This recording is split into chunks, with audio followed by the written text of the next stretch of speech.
Good evening, everyone. It is the Ask Dr. Renee show, and I am your host, Dr. Renee. And this show is here to motivate and inspire you to live the life that you deserve.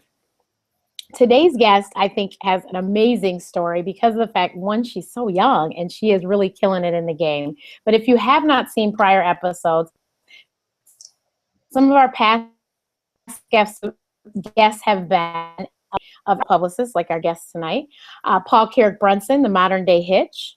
If you don't know who that is, I suggest you find out. Diane Valentine, Cupid of the Cupid Shuffle, D Nice, Stephen Russell Hearts of Troop, and a host of other people. This is our 42nd episode, so please make sure you check out the YouTube channel or my website, AskDrRenee.info, so you can see the archive of our shows. So tonight we have Candice Mackel, better known as Candice Nicole of Candice Nicole PR. Welcome to the show, Candice.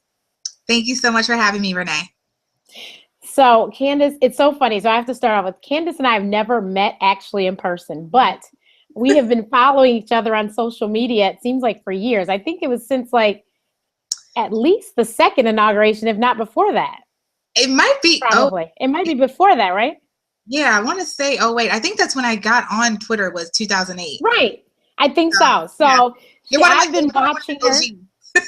Yes, exactly. I've been watching her and she has really been doing her thing. And so I said, you know what, she'd be a great guest because I've been watching her growth and progress. And so I want to definitely get her story so other people can understand that you too can take that leap, because Candice has taken the jump and she has quit her 9-to-5 and she is a full-time entrepreneur, solopreneur, like I like to say, for us ladies that do it ourselves. Mm-hmm. So Candice, can you please tell me, so first of all, Candice is from the DMV. So you're from Maryland, right?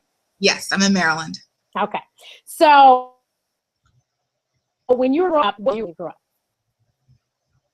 Okay, can you say that question again? It got tangled up. When you were growing up, what did you want to be when you grew up? When I was growing up, what did I want to be? I want to say, actually, I wanted to be an astrologist, right? Totally like, wow. Yeah, from left field of what I'm doing now. But I was very fascinated with science and I love the planets, and Saturn was my favorite. I was kind of like a little nerd in school. And so I wanted to be an astrologist. And then it went from, I just wanted to be famous. I wanted to be in the entertainment industry. But I didn't know what I wanted to do. I thought sometimes I could sing. My Nana would tell me that, she thought I could sing, but I don't really think I'm the best singer. I can hold a tune. So it just went there. And, in high school, I was, involved in, different things, yearbook, homecoming committee, event-wise, situations. It wasn't until I got to Morgan where I actually started off in high school, I thought, okay, I'll be a photographer. So, and I wanted to focus on black and white. I wanted to shoot celebrities, but in black and white. That was going to be my thing.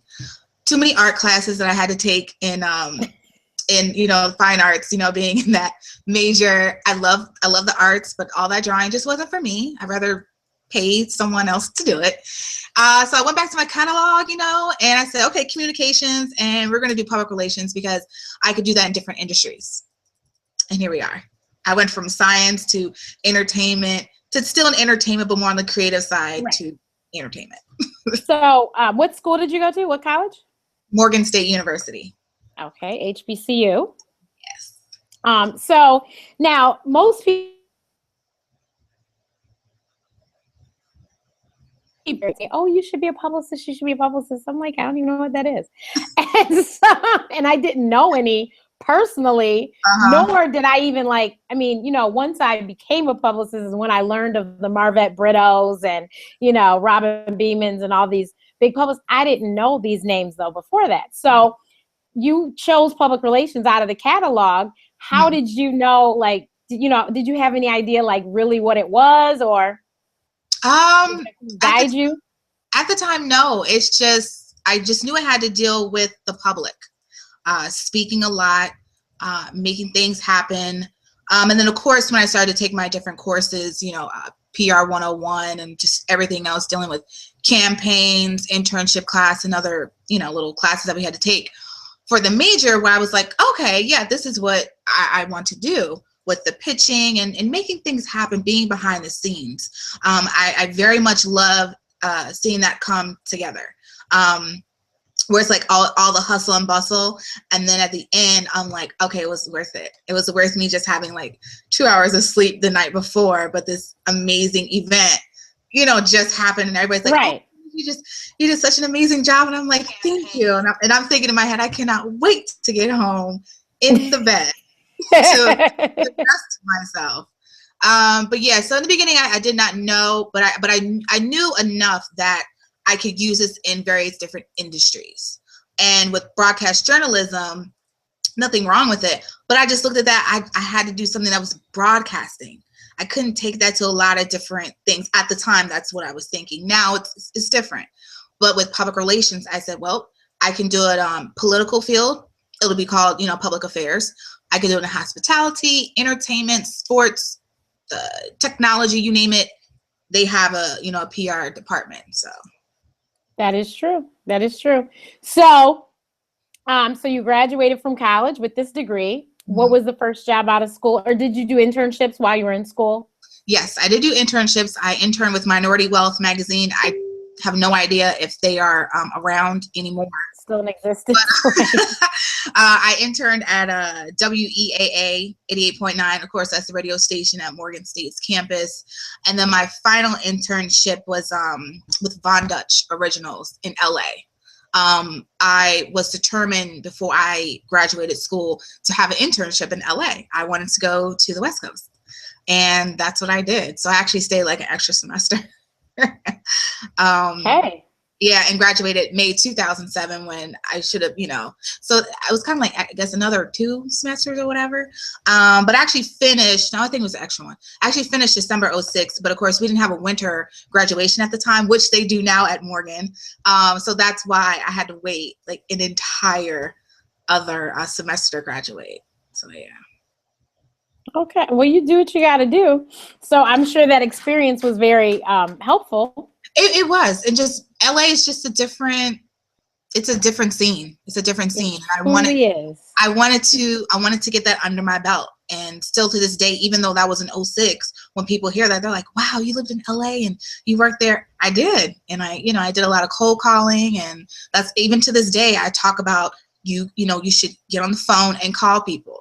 Because that's how I got, the context to executive producers at Bravo. And when I was trying to, send over some pitches, when at the time Von Dutch was, I think they were launching like their new vintage line of t-shirts and their sunglasses. So that was a great experience to have under my belt. So after that, you graduate, and where did you go to work? Let's see. First job was actually at BET Networks. It was in the traffic department. Bored out of my life. But you know what? It was my first job out of college, right? My real job, okay? It wasn't like working at Victoria's Secrets, during the summertime or anything. It was my real job. And I always, being in the DC area, and everyone forgets the headquarters for BET is in DC, right off, New York Avenue. You can see it. And still there. And I always used to look over there and say, I'm going to be over there one day. I do not know in what capacity I would be over there, but I will be working in that building. And that's what I did. So it was a great opportunity for me because I got my foot in the door. Anwar Khan, he's like a brother to me. He graduated in May 06 and went over to BET in the traffic department. So he put in a good word for me. My auntie was working at BET. That's when I think they were such BET Jazz, I want to say, before they went to J. And yes. She put in a good, and then of course they went to Centric, but she put in a good word for me. And basically, the department, director, she said, well, I just feel like I need to hire you because you have all these people referring you. So, I got the job. So that was my first job, but it was not the department that I wanted to be in. However, right. I was still able to do the BET Awards, Hip Hop Awards, the very first ones that they did in 06, rip the runway and everything. So I could work with the special events team and the PR department with that. So it was a great experience. I always said that I would go back to BET, but just in a different department. So how long were you there? Let's see. I started August 2007. I left May 2010. like 3 years, Okay. I guess you can say. I just said, you know what? I was crying when I was on my way to work. And I used to say, that's not what I wanted in my life when it came to going to work. I said, there's a problem. I went in and I just put in my 2 weeks. I didn't have any plan, or I was living at home. But let me tell you, I did not have Well, any. that helps. Yeah, it helped. My mom didn't charge me any rent, bless her heart. But I did not have any business plan. I didn't have any savings. And I said, I can't take it anymore. They asked me to stay an extra week to help train someone. I said, okay, cool. I can do that. And then I was out. Then I started freelancing. So it's like I was operating my business full time, but for me, it was just totally different. Right now, I'm in a different mindset. I was, what is it called? Temping. I was doing temping, and, I was making ends meet. I didn't have a lot of bills, but yeah, that was my So story. then what did you do after that? After that? So you found another job. Right. So I was, freelancing with Unruly Records, which is, they basically handle all of the entertainment, music and marketing for DTLR. For anyone who's tuned in, DTLR is urban lifestyle store. They sell tennis shoes, clothes, music. Some of them have games and everything, and some have accessories like watches. And so all along, I didn't know that Sean, who was the president of Runway, had been watching me. He heard about me, what I was doing in PR, and I was watching him because I'm like, I want to work with them. I need to be there. And so he brought me on with freelancing with the direct drive record pools that we were doing with J. Cole when he first came out. Michelle when she first came out, when she had blue hair and just a potty mouth.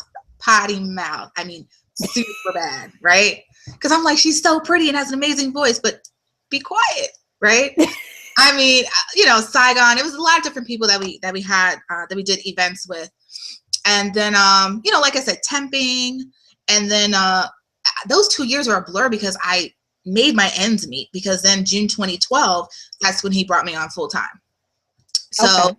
I was like, PR marketing, account executive, but then I kind of got into music buying because I was there for like 2 weeks, and then the other guy who did music buying quit.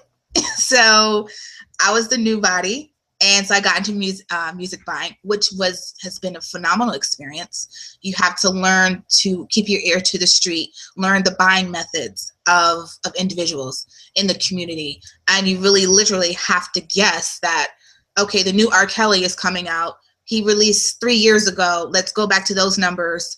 He sold a total of 3,000 nationwide with DTLR. So maybe we'll bring in a certain amount for this one. Has there been a huge buzz with the single? You have to pay attention to that. So that was another great experience. I really got to work with the record label heads, and with their buyers over there, and so I got a lot of experience. So it was wonderful. And then let's see, I needed something a little bit more steady, I guess, where I had benefits. So that is when I applied to Fox 5 in DC. I was trying other PR companies, but they were hitting me with, but you don't have agency experience. I'm like, but I've worked with Spike Lee. I've worked with Tika Sumpter. I've worked with, I'm going off a list of people say they haven't even worked with, A-listers, but they said you need the experience. I mean, really, I was getting hit. And so it was making me feel like all this work that I've done until now, it just, up until that was 2014 when I started looking for another job. I said, no, I have a great resume of who I've worked with, the campaigns that I've done. But because it was an agency, they didn't even want to bring me in. So I developed a certain way of how I looked at these agencies out here, because I just thought it wasn't fair. You wouldn't even bring me in for an interview. And so I said, well, I know how to be in the traffic department. That was my first job at BET.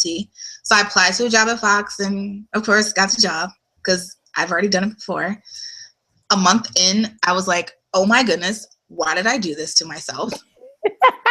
And why did I do this to myself again? And I said, you know what? You need to come up with a plan. Like, your stuff. You need to come up with a plan. You do not belong here. I wasn't against this whole, I don't want to work for anyone else. None of that, because when you have your own business, you're always working for someone else. It's your client, because you want to keep your client happy. And I always stress that to people. Yeah, no, I want to start my own company because I don't want to work for anybody. No, that doesn't change. It's just that's your client that you're working with, because you need to keep them happy so you can keep on getting your retainers, so you can keep on operating, your business. And so I just became more strategic of who I was bringing onto my roster. I really got into my prayer. God was shifting a lot in my life. 2014 actually was one of the most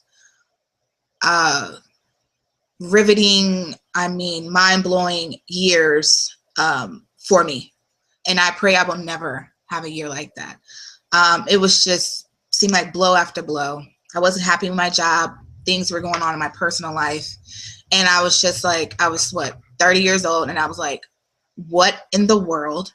It's like I hit 30 and it's like, boom, haha, you're here. Where I felt like everything I was going through, I was like, isn't that what I'm supposed to do in my 20s? Like all this confusion and, I was like, I'm 30, it's 30. And I just was getting hit like left and right. And it was a tough year. And, but I stayed in prayer, and he was shifting a lot, doing a lot of things at my job where, I was crying and I was just praying like, please, like, let me just get another job, or let me bring in some clients that can pay the retainer that I'm asking for so I can leave. And a lot of things happened 2015 where it was lining up what made sense. And I felt like I was in this space where if I didn't move, that I would not get into that space again. I guess only if you've been in that type of space, you really kind of understand what I mean. But it's almost like it's go time. So you just got to do it and look at it on the back end. But you know that he's got you because he put you in to that mindset. And here we are today. It just added up. I totally agree. My last job, my last day at Fox was June 19th. So my first official, day of becoming an entrepreneur was June 20th. And 8 years ago, that's when I even started my company. So timing is everything. And it's just 8 years also is new beginnings that someone told me. It just started to make sense, to be honest with you. But I knew it was a divine situation, really. So this time, what was the difference between quitting this time and the last time? How strategic I was, that I did have a plan. And it's because, I'm now living on my own. It makes all the difference in the world. Yes. So the blessing of getting that job at Fox is because that's why I was able to get my own place. So everything, like I said, timing is everything. Everything has their place in your life, even though it may seem crazy and like, why did I go back there? Well, that allotted me to be able to be in my own space. So now I'm in a space of I need to stay in my own space. And I don't need to have in the back of my mind, well, mommy said, if hard times, I can always go back. No, never. I'm 31 now, I'll be 32 in December. And I'm like, no, I always know it's there. She's always asking me now, do you have everything? Were you able to pay your rent? And I'm like, yes, mommy, like I'm good. But yeah, so it was me being strategic and not just saying, oh, I'm so annoyed and I'm just leaving, being immature about it, to be honest with you. I was different in age and I was being immature. I was very mature about it. And I was putting out different fillers to everyone that I knew that, hey, I'm embarking on this journey. Please keep me in mind. And then I just got into a space where I was surrounded by these amazing women. So like I said, timing is everything. That's what it was. But really the number one thing, it was just me being strategic and being smart. So please tell some of your clients that you have. Okay, so I work with Music Soul Child. He's a Grammy-nominated artist, as many of you know. He is also has different personas that some people don't like or understand, but it's just different. It's just different music that he wants to. He's an artist. He's an artist. Yes, and he's a super creative. So with that, it's Purple Wonder Love and The Hustle. I'm kind of doing some freelancing with Patrice Live. She's an R&B artist based in DC. And then, of course, I work with Powerbox, which is the premier Black business directory. So you can check them out at ourpowerbox.com. I'm also doing consulting, and then I work with a entertainment lifestyle blogger, KMWexclusive.com. So, and I have some other proposals out there where hopefully I'll be, bringing out more people before, the year is up. So, yeah. So where did the Women Who Hustle come up? Because I know you've been traveling the country with that, and I think that is so cool. Thank you. I can't wait for you to come to Chicago. No, I know. I'm definitely coming to Chicago. I just had a meeting about a week and a half ago from an author, Jennifer Bridgeport. I have to send you. Bridgeforth. Yes, because she Bridgeforth. Yeah. I know who she is. Okay, cool. Because she's in Chicago. She was in DC. I wanted to set up a meeting. Love her energy. And I said, I'm definitely coming to Chicago. But, I'm looking for sponsorships. I'm just trying to be strategic with that as well. Reaching out to different airlines and different hotels, so it's not just coming out of my pocket. Because I also, I can blog along the way, and I'm very active on Instagram. So, of course, I'll tag them, if I'm in their hotels or flying their airline. Of course. So we're working on that. And that happened, it was April 7th. So it's still very new. I still kind of look at Women Who Hustle where I want it to be further along than where it is, but it's where it is because it's still new. It's a couple months old. And, by next April, of course, it'll be somewhere else. I'll be making announcements of what I want to do moving forward because it'll be a year. But literally, it started off from a hashtag. I put up a picture. It was of a coffee, little to-go thing like at Starbucks. And it had I think pink lipstick or whatever. And on the words on the little paper thing that goes around the cup, it said, put on your lipstick and hustle. And I commented, well, today it's red lips. And then I just randomly hashtag Women Who Hustle. Literally. I don't know. It just came to me and I did the hashtag Women Who Hustle. I know who it was. That was nothing but God, because I'm like, I don't know where this came from, literally. And, I started getting all these likes, but I kept on going back to the picture and I was looking at the hashtag and I said, man, there's something here. It just sounds good. Went on Twitter and, try to, I put in the name. It didn't exist. I'm like, well, that's odd. I would think that would be something that, that women would say, like, Women Who Hustle. And so I got the Twitter account and then I went on Instagram, did the same thing. It wasn't on there. I'm like, what? Got the Instagram account. Then I started a page randomly on Facebook. I was looking for all these girly looking things that said, hustle on it or something like that. So I could start this page, and I started just following all these women. And they're like, oh my gosh, you need to come to Miami. You need to come to Detroit. And I'm like, I just started this 3 hours ago. And literally, that is what happened. And it's just been a whirlwind. But basically, it's about just women who hustle. I guess predominantly the women who are, involved or want to follow are entrepreneurs, but it's not just for entrepreneurial women. It's for that mom who is at home because she hustles every day. She's getting up at 5 o'clock, making sure those lunches are together. Does her husband or whoever her partner, man, or what, do they have breakfast? And making sure that's taken care of, making sure the kids get to school, she takes them there or whatever. Then Susie has to be picked up at 2 o'clock, and then Tommy has football practice at 3 o'clock. So you got to hustle throughout the day. Then you got to call that, Johnny got sick. So you got to pick him up, maybe take him to the doctor. So it's for every woman. I just don't want women to think, oh, I have to be a business owner to be a part of it. Of course, that's a bonus for me when I'm sitting at a table, a dinner that I had, Women Who Hustle, like I did in DC. We all were small business owners. That was a bonus for me. I love seeing that. And also, it's not just for Black women. Do I want, Black women to be a part? Of course, I'm a Black woman myself, but I also want to open it up to the white woman, the Hispanic woman, Asian, Indian, wherever, to come in, because we are women that hustle every day. And this is just, if you're a woman who has a 9 to 5, you're hustling throughout the day because you have your life, you have your friends. And so you hustle throughout the day. So I just want to create this platform where other women organizations can come be a part of. I look at it like we should be working together. I'm not into the cattiness of people are saying, well, you have your organization, so why are you supporting, say, Bossed Up Org? And I'm like, why wouldn't I? It's an organization full of women. I want them to know about Women Who Hustle. They can be a part of Bossed Up Org and be a part of Women Who Hustle and be a part of This Is Her Way. I don't understand why we wouldn't, want to support one another. Why in the long run we can put this amazing conference together with all of these women organizations. So that's long story, but that's how it came about. So it's still growing, but it was something placed in my heart, and those are my two things. It's like CNPR and Women Who Hustle. Those are my babies. What cities have you done already? Okay, so DC, of course, and Atlanta.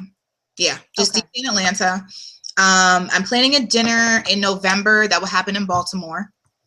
Just looking for a restaurant and, where it's a good fit for the prefix menu. But definitely Philly is on my list, New York, Chicago, Detroit, a lot of women, and in Texas. I don't know where, though, if Dallas or Houston, or I could do both. But I'm open, of course. I want to take it to LA. I want to take it everywhere. I would love to take it to every state, like Oklahoma or Kansas City. And right. So, yeah. That is too cool. Yeah. So we cannot not talk about Candice lost. How much weight did you lose? It's like 60 pounds. Yeah. So it was crazy. I hadn't seen pictures of her recently. Like I'd see her on Twitter and and then all of a sudden I go, oh my God. I was like, wow.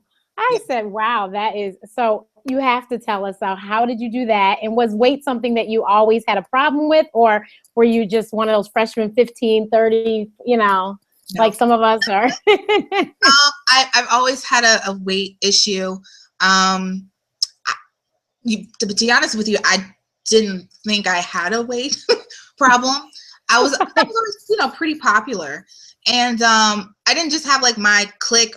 I was friends with all of the cliques in school. So I was popular. A lot of the kids, we grew up together. So the person who I was sitting next to in high school, we probably were in like Greencastle Elementary School together as well. We literally elementary school, middle school, high school. So, some boys, like they would it was this one particular one, Jonathan Ambush. I'll never forget him. We actually became cool, but he would say some sly stuff. And I'm like, okay, I'll remember that. But really, I really didn't think that I had a weight problem, even when, look, I would look at my pictures when I was in high school, like when I got to college, like, man, if I could get back to that size. I thought that may have been kind of plump. I look good, right, where I was, okay? It's kind of backwards. It was weird. And I want to say I probably put on weight when I was in college. I was involved with a football player. He was 6'3", 330 solid. So making his meals for him. And, hey, he loved me with everything. He asked me to marry him. I was engaged at 21. So, oh, wow. Yeah. So a lot of people are like, really? And I'm like, yeah, at 21. So I wasn't thinking about that because I had a man, I had a fiance. Then of course that didn't work because, I'm not married. And, but I never had a problem with a man being interested in me. So let me say this, my weight, I guess I didn't think about it because it was always the man that was interested. And I knew I was pretty. I knew that I wanted to look better in my pictures, and I don't want to be buying all these, big clothes to, so they can fit, my boobs because because I, well endowed, in the breast, area. So I really didn't think about it, but really when I got into my career, where as a publicist, people want to take pictures of you, they want you on the red carpet, and I'm like, girl, you need to do something. And then it got to a point where, okay, I would start working out, but then I would stop because it was all these events that I had to be at. And I had to show face. People need to know who I am. So that became an excuse. Until it was 2011, we were going to Charlotte for Thanksgiving. And my Uncle Frank emails my mom and says, hey, Dawn, his wife, signed us up for the Turkey Trot 5K. I said, a what? A 5 what? What's the 5K? Never heard of it. And I'm like, are we working out? And it was like 7:30 in the morning that we had to do it. And I'm like, you got to be kidding me. I think I did maybe 2 months of exercise in the year of 2011. And now we're going to do this 5K.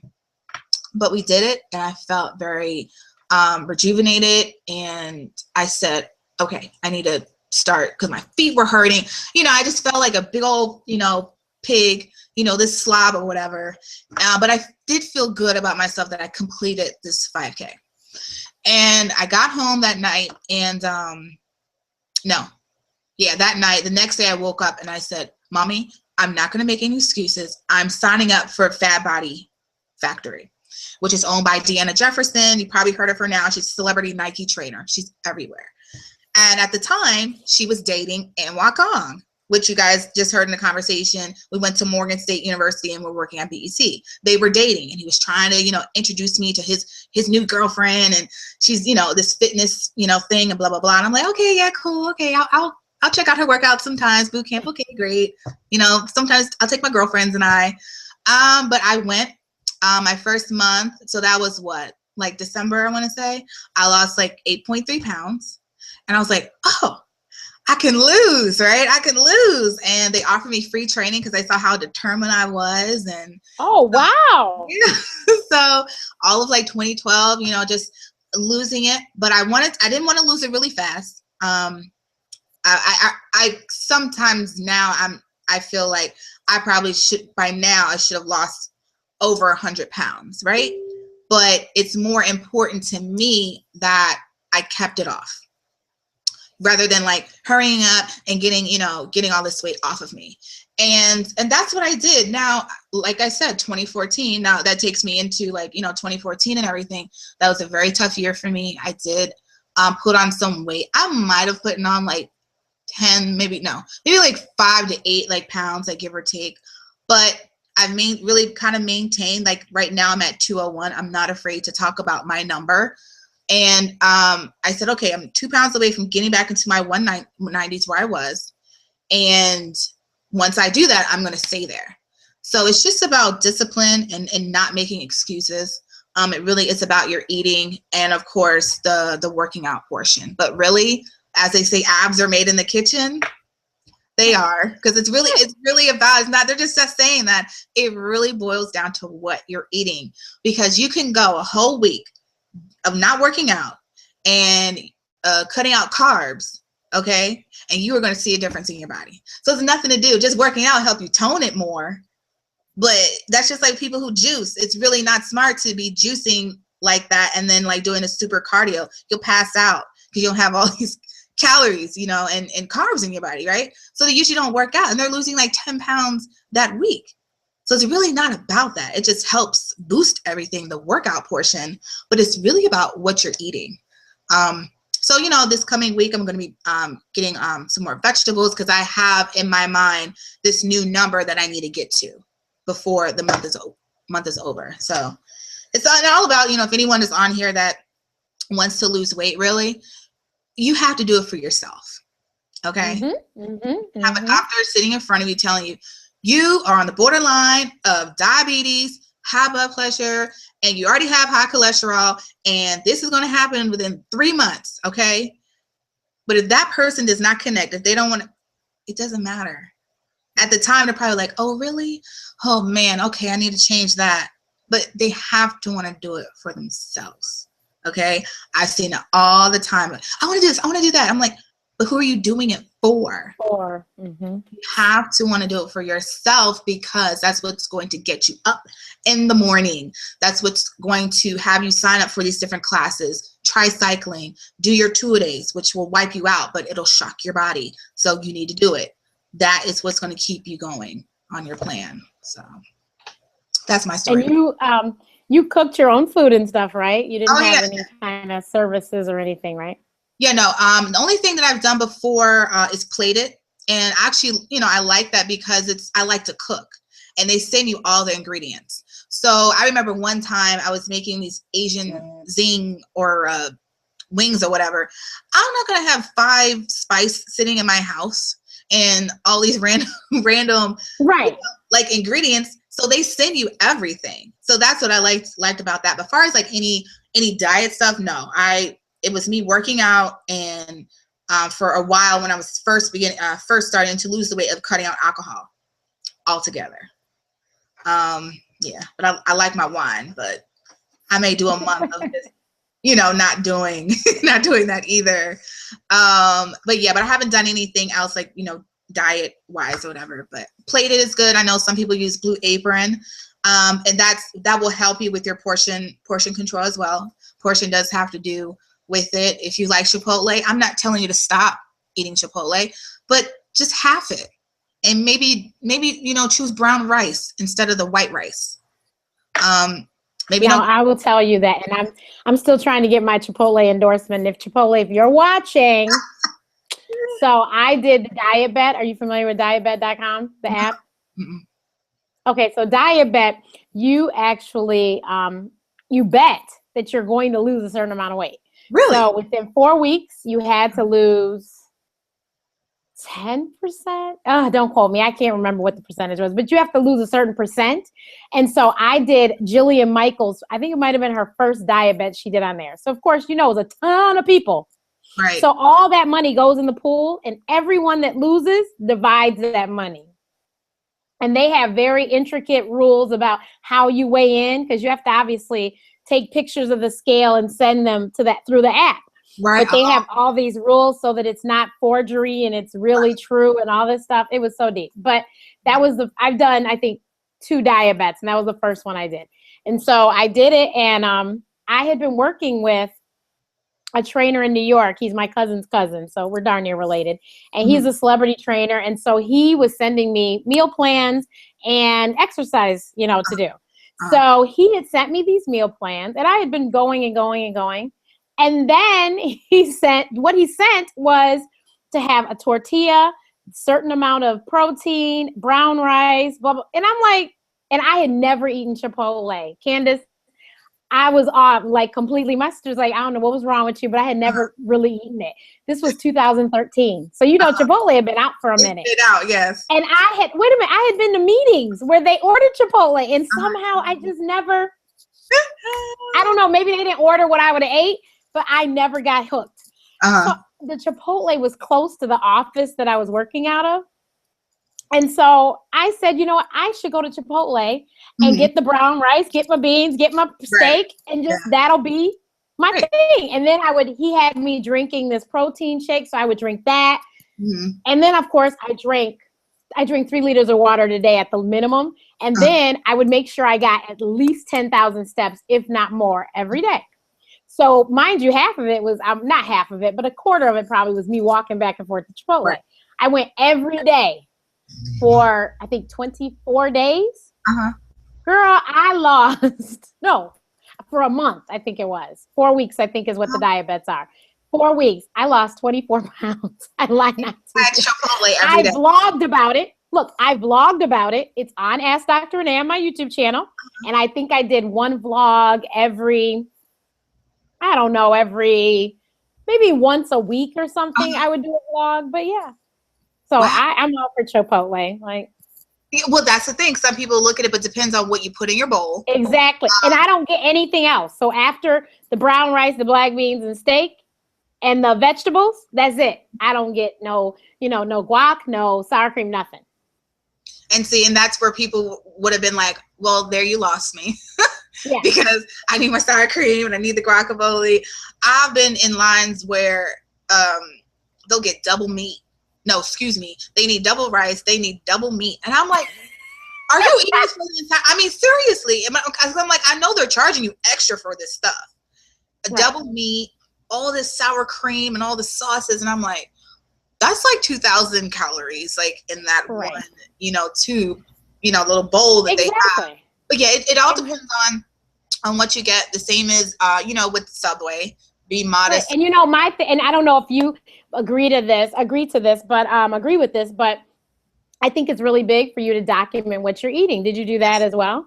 I did in the beginning. See? What was it? What's it called? The app? My Fitness Pal, I'm sure. Yes, thank you. Everyone uses it. Everyone uses that one. It's really popular. Now, are you into the I have a watch. Do you have a fitness watch or something? Or no, you just. I haven't used it. I don't know. I'm really not into that. I got a Polar watch though, where I know Polar, yeah. Put the monitor. Yeah. But I just started to be like super obsessed with it.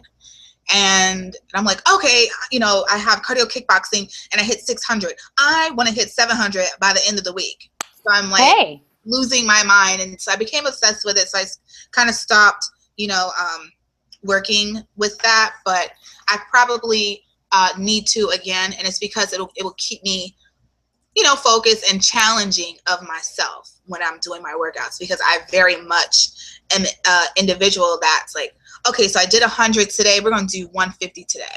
And I did 150 that day. We're going to do 200, the next day. So, yeah. So we got a question from the audience. Okay. This is from Shakira in Detroit. If you had to recommend a few key exercises, what would they be? Key exercises. Okay, well, I don't know if you mean by like a move, but I would say running, jogging. Let me tell you, that works wonders. And do not think that because I don't know what your size is, Shakira, but if you're 200, plus, do not think, oh, I'm too large to even try to do that. Put on your sports bras and everything, your workout gear, and you start, going around just jogging, and maybe walk it out, then jogging again, walk it out, jogging and walking it out. That is the best cardio. Another exercise, squats. People will be surprised at squats, and also it lifts your, your glutes. So you have a nice, round, backside there. But squats is a great exercise to do. You'll be very surprised. So like I said, so do jogging and running. Just try it out. I don't know where you are in your regimen right now in exercising, but definitely try that out because that's great cardio. And then squats. And then another one is planking. I love to plank. Plank is good for your core and for your arms as well. And it puts you in a mindset where you have to learn to kind of be at one and learn how to breathe. It helps you breathe. My longest plank, I think, was like 4.5 minutes. And that's my God. It's pretty long. I was in a planking competition at this boot camp work thing or whatever. And they were like, come on, Candice. But look, my elbows started to sweat on my yoga mat and everything. I was just slipping. The other girl, she was cheating anyways. But planking, and you can Google these terms so you can get the right how your body should be laying, and it should be even. Your butt should not be too high, it shouldn't be too low, just right, even. Trying to think what else. Okay, and something you can do at home is the tricep dips. So let's say you can do it like on your couch, right? So you come to the end of your couch. I'm trying to explain this like virtually. And you put your arms like behind you, and then you just, you dip down low. Again, this is something you can Google as well, and they will probably show you how to do it at home, but they're tricep dips. So I think those are the key ones, I would say. Okay, that was great. So we have another question. What is your Fitbit for business? So what refocuses you, like the Fitbit might refocus your health regimen? What refocuses you in business? My bank account. Amen to that. No, honestly, and no, it's not all about the money, but you know what? I have a number in my head that I want to be bringing every month. And if I'm not bringing them, I need to work harder. I don't focus on other publicists, meaning that I know what they're doing, but I'm not going to focus in on what they're doing because it's going to cloud what I'm doing for my brand and for my business. So you always want to know what they're doing, but don't get too wrapped in what everyone else is doing because it will cloud you. To rejuvenate me, really, I feel like every like couple of weeks I need to be like, I need like mojo back or whatever. And it's because I'm overwhelmed or I'm just tired, late nights, early mornings. But also something else that I'm not even saying it's any kind of app out there that I work through. Right. It's just my surroundings. Like I was just in the country with my family, literally in Wingate, North Carolina. It's like an hour away from Charlotte. My uncle, he just purchased a home there, basically a property. It's basically a farm. So he has this main house. He has a barn. He has a pond there, and just all this land where we could do whatever we want. We were shooting rifles out there. We were boating. You know, we had the UTV out there, the dune buggy, the golf cart ripping and running throughout, you know, his property. And that, it gave me so much energy, because I said, man, I need to work harder because I need to get to this where I own. It was never in the mindset of like, I need to own my own home. Why? Because if something breaks, I have to pay for it out of pocket, right? Well, I live in my apartment. I just have to call the maintenance guy. I'm sorry. That's just but that's a lot of how millennials are thinking these days. I can just call the maintenance guy and he'll be here tomorrow and it's fixed. I don't have to pay for anything.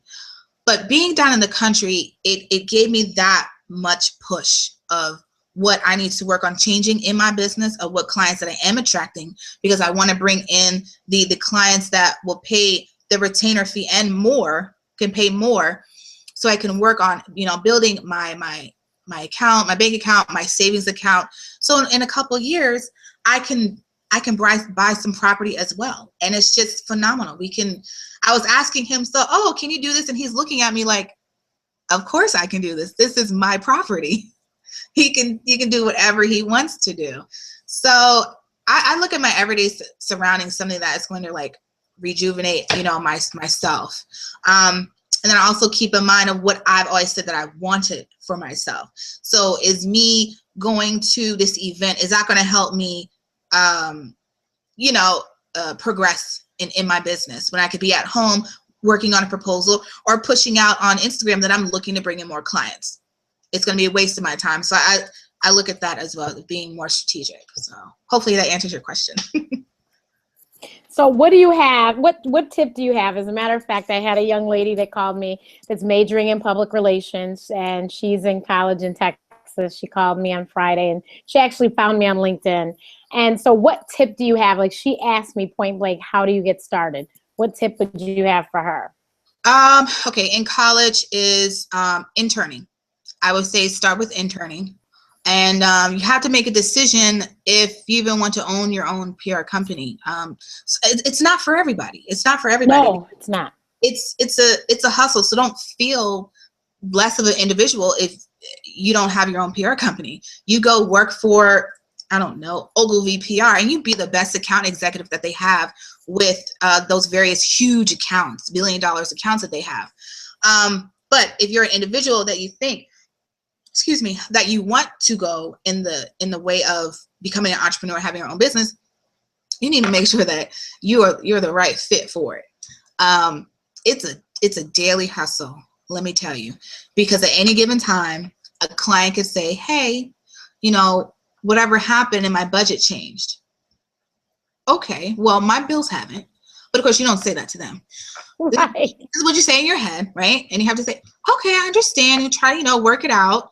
But then you deal with that. But then automatically you're going into, I'm seeking more clients. But you have to go into that mindset. It's a constant hustle. And like I said, it's not for everybody because it can be very overwhelming. And as you're operating your own business, you are essentially your own PR, marketing, and advertising person yourself. So to get started, it's like I said, in college, do your interning. If you know anyone that, okay, let's say you know a girl or a guy on campus who has a blog, right? So you can say, hey, do you think that I could be, your publicist, right? It doesn't have to be like written on paper or whatever. I don't think so. Just say, hey, I'm interested. I think I want to start my own company. I see that you're a blogger. Would you mind maybe for 3-4 months, I can act as your publicist? So then you do research of what does a publicist do for a blogger. So if there's, entertainment or a conference coming to campus, you need to get in contact to the individual doing that event or the manager or the publicist for that event or individual and say, hi, I represent googlehangouts.com and they're based on whatever, Complete Photo University, and we're interested in covering blah, blah, blah, whatever. And there you go. And you just see if you even like that. Do you like pitching? Pitching makes me want to pull my hair out. But that's what I have to do. Is what I have to do. Because when you've done it for so many years, and then you still have people that don't answer your pitches and No, not at this time. We don't want to bring the person in. Okay, that's great. Okay, thanks so much. You got to go on to the next one. And it's very much hustle and bustle. You work on deadlines. Literally, I had a film screening tonight. Had to make sure that went well. I'm gonna get my pictures tomorrow. I'm gonna work on my draft this evening after this is finished about, the recap, so I can push it out hopefully, tomorrow, Tuesday, once I get my photos back. And then I'm already on a mindset because I have another grand opening of a salon on Sunday. So I need to follow up with all the news stations that I reached out to. Hey, this is going on, and trying to intertwine it with his breast cancer event that he's doing on 26th. So it's a constant hustle. It's always moving. It's always moving. So you just have to make sure that that is what you want to do if you want to do it as of having your own business. Now, if you're interested in how you get just started in the field, that's where it's going to come in with the internships. And also try to narrow it down. What do you like to do? If you're someone who you just love sports, then start looking at, sports, agencies and, interning with them, or whatever city you live in. If it's Charlotte, check out the Bobcats, check out, the Panthers. If they have a soccer team, if they have a lacrosse team, which I think they do is professional lacrosse, look into there of interning with them, because then it won't end up being like a job. It'll be a job, but it's something that you love to do because why? You love sports. Mm-hmm. So just be, strategic about where, what you're looking to do. That was great information. And she said she was going to watch tonight. Okay. So I'm going to make certain that she sees it, because that was great information. Because I didn't decide to do that in college, I never interned. So that was good information, because I didn't know that. Mm-hmm. So please tell us what you have coming up. And if anyone has any more questions, you should get them in now. We'll try and answer them. And you could tweet those questions. You could type them in on YouTube, and my executive producer will get them to me. Or if you know my number, you can text me the questions and I will get them answered. At Candice Nicole PR with an I, they can tweet me or Instagram me or whatever. Okay, so what do I have coming up next? So okay, well, I'm confirming that it's still going on. I still think it is October 23rd. I will be in Newark, New Jersey. It's the second annual Black Women in Media event, where they're highlighting, Black women in media being trailblazers. So I'm being honored. So that's Friday. Oh, congratulations. So thank you. So that's Friday in Newark, New Jersey. And then Saturday, music will be in town in DC. Then it'll be here on the 25th, but I also have a salon grand opening, Lamage in the city. So anyone in the DC area, if you're interested in coming, let me know. You can IG me or email. So that's on the 25th as well. He's a celebrity hairstylist, Jamal Edmonds, and he's been in the industry for about 21 years. So he's opening this new boutique in DC. So I'm handling that. And Halloween party at Madame Toussaint's, which is, this wax museum, and anybody has not heard of it. It's Halloween party in DC. I'm helping them out with some of the PR and other logistics with that one. I want to say that's about it. I know some other things will be happening in November, with Women Who Hustle and any other events. Hopefully fingers crossed, prayerfully, the writer director of the film, Alex, will bring me on, so I can help him with other screenings in the DC area at the different colleges. So there is one at UDC November 5th. So so it's not too much, but it's always towards the end of the month where people start contacting you, and then all of a sudden your calendar is looking insane. So what is your 5 years from now? Where do you see yourself? 5 years from now, I would love to be in my own office. People told me, don't be too much in a rush. You have to pay rent and blah, blah, blah, blah, blah. I'm I know, but I would love to actually be in a loft. I love a open, rustic space. But I want a glass door, because I think my logo will look beautiful on a glass door. And I think I have some other things I want to do that I can't speak on right now. And it's just because I've learned that I need to be a little bit more quiet as a publicist, I do share a lot from events that I'm at or what I have, going on. And some things I just want to do and just say, ta-da, here it is. So I'm working on something that I will be coming out early November that I'm really, really excited about. I've been super quiet about that. But in 5 years, definitely in my own space, in a different bracket of dollars. That's where I see myself. And definitely, I want to have a family within the next 5 years. A lot of people say, well, how do you think you're going to do that? I'm always going to be a business owner. So you just have to make it work. So a lot of people, where would you fit that into your schedule? You just have to make time for what's important to you and who is important to you. Exactly. So that's how I answer them with that. I said, because it's never going to be a perfect time. And especially when you're a business owner, you can't say, because you're always going to be business owner. So I can't tell you, well, my 3rd year, I'm going to take off some time. No, you're not going to do that. But yeah, my biggest thing is to be in my own office. I would love to have a team of about 5 to 10 individuals. That's what I see for myself. Okay. What he has for me, I don't know. He may say, you are crazy. Telling people he has the biggest sense of humor. Because I'm like, there's no way I'm going to do that. And then all of a sudden, there I am. No, you're going to have an office on M Street, Northwest. You're going to have your whole floor. And I have no idea. But what I foresee for my company, how I want to continue to build it, is definitely have a team of 5 to 10 in my own office, different bracket of the dollars that I'm bringing into my company. And still, you know what? I want to do more speaking. I would say that in the next 5 years, I actually want to be, I don't know if I want to be like a motivational speaker, or I'm just really honest about me, about my journey. And I think that when I just start talking, people are just like, really? That happened? Man, this is so intriguing.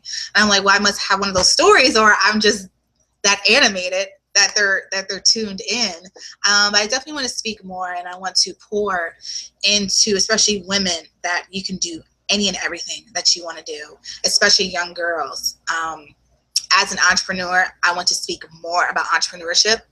I was talking to my cousins about that, and I want them to start thinking about that. So that's another of what keeps me grounded. To the individual who asked me that question, but gives me life, rejuvenates me, is my family, really. And I talked about that before, but really my cousins, so they can see that, well, Candice did it, I can do it, because I'm the first cousin that is doing this.